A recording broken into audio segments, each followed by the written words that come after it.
Okay, matching supply and demand. Now, to the extent that I think most of us, well, I think everybody here knows that even if we, in some respects, want to introduce new genes in certain cases, we still do want to plant local provenance plants as well, at least. So there remains this problem of how the heck we can satisfy the demand and how we can do so when so many clients of Indigenous nurseries in particular want to have orders met tomorrow for species that you have to go out and wait for the harvest season, harvest the seeds, raise them, etc., etc. So I've invited James Rose and Darren Wallace to give us a talk about one way in which this has been improved by overcoming council's problems with procuring plants. There are all sorts of policies and so on. So I'd invite James to come up and give us a little presentation, please.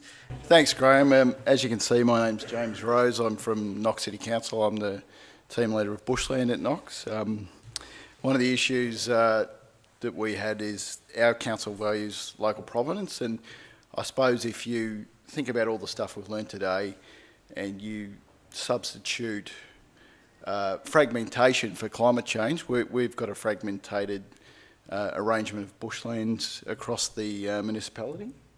That's just where Knox sits within the Melbourne region. So we're 25 kilometres from southeast from Melbourne, all those data, but there's suburbs of Bayswater, Boronia, Ferntree, etc. The slide on your left is the previous vegetation arrangement, and the other slide shows the changed arrangement of vegetation. So a largely built municipality. To combat that, we've come up with a revegetation plan which steps out how we want to put back some of that vegetation across the municipality, and the effect of that is that we order a lot of plants. So we have an aspiration of putting in 100,000 trees a year. Now that's an aspiration, but we're part of what we're doing with the revegetation plan across Knox is we're spending $100,000 annually to revegetate areas across the municipality. To get across this concept of ordering provenance from the Knox community, from our reserve network or from our natural populations, we came up with a policy. This policy has been in place since, I think, 2008. And the thing when you have a policy is you have to define it. So you have to find something workable. And what we came up with is that the plants must come from Knox-based stock. So that provides a challenge when you're dealing with the commercial market. There's a lot of words there. I'm going to skip over those because I think some of the stuff we've spoken about today has really informed the discussion as we go along. So I want to switch to how the policy was delivered and some of the challenges in delivering a policy when you work for a municipality or another organisation. So what we did at Knox is we identified all the internal stakeholders that utilised Indigenous plants, and some of those will be our landscape architects, some of those will be our parks department that have a vastly different understanding of how we use plants in the environment to natural resource managers like our bushland team.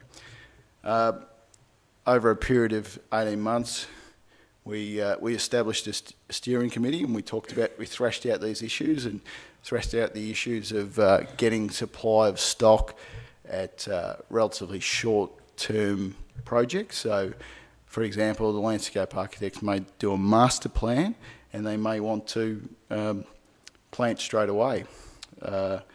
So we thrashed out all those issues, and we also thrashed out that, our parks department also want to plant stuff in a relatively short time frame.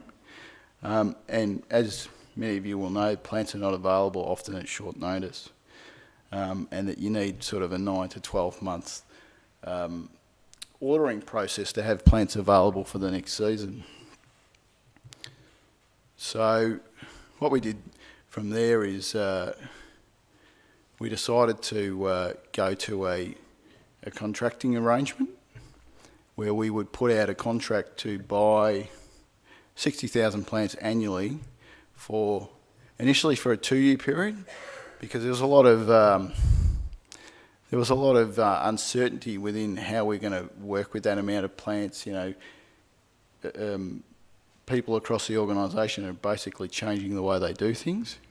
So we decided to try it for 2 years, and we're coming up to the extension period. But what we've found, and Darren will come up shortly to talk about his experience as our contract plant supplier, but we found that there's been a number of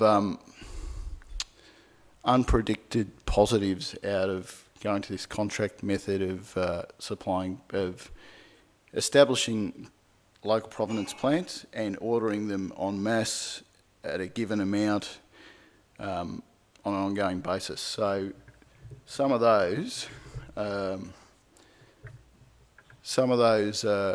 consequences are that it makes collection easier for the contracted supplier. So the contracted supplier can know with certainty that they can go out and collect plants for the future season, and that they're going to be sold, and they're not going to be holding plants or potentially losing them. The other things that we learned is it changed the whole system of how other parts of council plan for doing their planting. So our Parks Department has now transitioned to getting ahead of the game and thinking about what they want to do in the future years, so that they're now they're planning to utilise plants across the municipality, and they're planning their projects accordingly. Some of the challenges we found when going to contract is when you test the market, you may find that if you don't go with a local supplier, that you may have to potentially, they're going to have to learn where all these locations were of plant stock. So it's fair to say that we don't know where all the great places are to collect plants across the municipality. So by going with a local supplier, they had some of that embedded knowledge. The other thing that our contract, perhaps what we learnt during the contracting process is, will a supplier hold plants, or do you have to go and collect 60,000 plants all at once and find a place to store them, and all the costs associated with that? So that was a challenge, but we were lucky enough to have a local supplier that allowed us to collect in batches, so that we don't have to have a big facility to water 60,000 plants through a climate change potential winter, which what we experienced during the Millennium Drought, where it basically didn't rain and it was warmer than normal. So that's some of our learnings. Is time to invite Darren up to come and talk about some of his experiences? Yes, except that, thank you, James. Thanks very much. And has anybody got any questions for James? Or perhaps I'll interject firstly. I was involved in the selection panel for the contractor. The thing that really struck me with this innovative arrangement is that it was a matter of pooling the engineering department, who need plants for after they've done engineering work, the water sensitive urban design people, the parks department, which is different from the bushland crews, and so on. And it brought together all of these different mobs, and they don't know what they're going to need next year for which project, but they know overall, collectively, they're going to require this many of this common species and that many of that common species. And so they just book the whole lot, and they'll worry about that later. So I thought it was a great idea. So There's one more thing I'll add.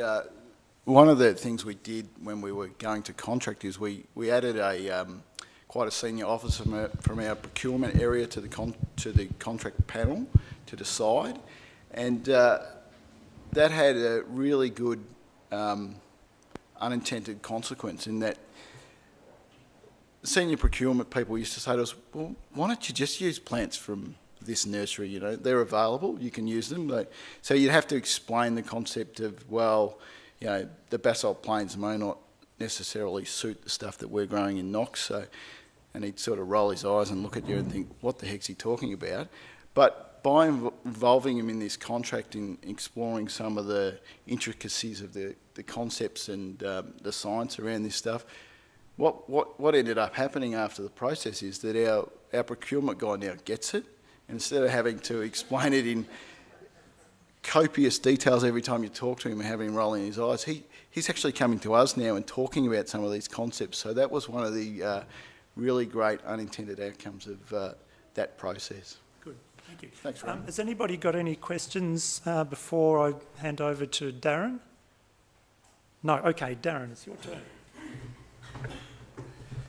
So for those that would be involved in supplying plants from an Indigenous nursery, I suspect you're somewhat jealous already that there is a local government entity that is prepared to order plants well in advance.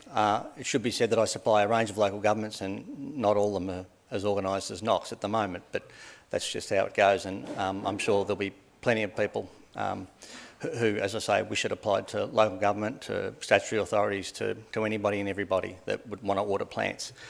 I'm just simply the service provider, and frankly I got sick of polishing my crystal ball every year over many years, wondering what on earth would, what phone calls would I be furnishing this year about, how many tens of thousands of plants of particular species. For those that are in the plant game, I don't need to talk you through too much about Bassaria spinosa, so you'd collect the seed of Bassaria in March. It would be at best available the following April, so it's a 13-month turnaround. Very, very difficult when you get phone calls, in March for Bassarias, 2,000 or 3,000 if you haven't grown them. So, look, it's all about supply and demand, and as James said, it makes life a fair bit easier for someone who's in the business of supplying large volumes of plants. Bassaria is an obvious example, but many of the Dinellas are the same. Things without persistent seed are quite a problem. So, and it's very hard to be spontaneous at the best of times if you've got a nursery partly full of stock that is ordered and then someone rings up and wants a whole lot of stuff that's not. So it's worked certainly pretty well at my end, and I think it was about time that someone recognised there's got to be a better way to do it. You may have some sort of intimate arrangements with your customers in the sense that they will forward plan. They mightn't be able to give you a purchase order, but they'll be able to give you some vague idea of what they're after. But once again, anyone in the business of supplying plants soon knows that those lists change dramatically. They often get zeros added to them. Sometimes bits go missing, and sometimes they completely change their mind. All it takes is a new council officer or a new CEO or a new councillor, and the priorities for revegetation could change. It's not going to happen in Knox because, as James pointed out, Knox has documents. They have policies. It's core business, really, I'd like to think. It certainly is humorous to think that someone from the procurement section would attend such a tender discussion and meeting, because I'm sure many of us have been frustrated about how difficult it is to obtain plants without forward planning. It's not like buying bags of concrete or pens or stationery which is in a warehouse somewhere. Anything living takes a fair bit of forward planning. So for those that are ultimately signing off on these acquisitions, it's great that they've at one point been a part of a process that helps them understand that plants just simply don't appear overnight. They take a while to produce. So it's been a great situation so far. I think, as James indicated, it's mutually convenient. It gives my business peace of mind, at least year by year or several years in advance. It also allows us to potentially collect larger volumes of seed than we might otherwise in good years, knowing that we're probably going to use the seed the following years. I think there's nothing more probably wasteful than having the largest seed bank, in Australia with respect to seed banks that do operate that aren't private. But it's very tempting to collect a whole lot of seed on the basis that you'll probably use it. I've always been quite conservative and sort of tended to collect on an as-need basis generally. But sometimes you just can't help yourself. But when you've got a plant supply contract in place for several years, it gives you a lot more comfort to do so. That's all I really wanted to offer at this stage. Thanks.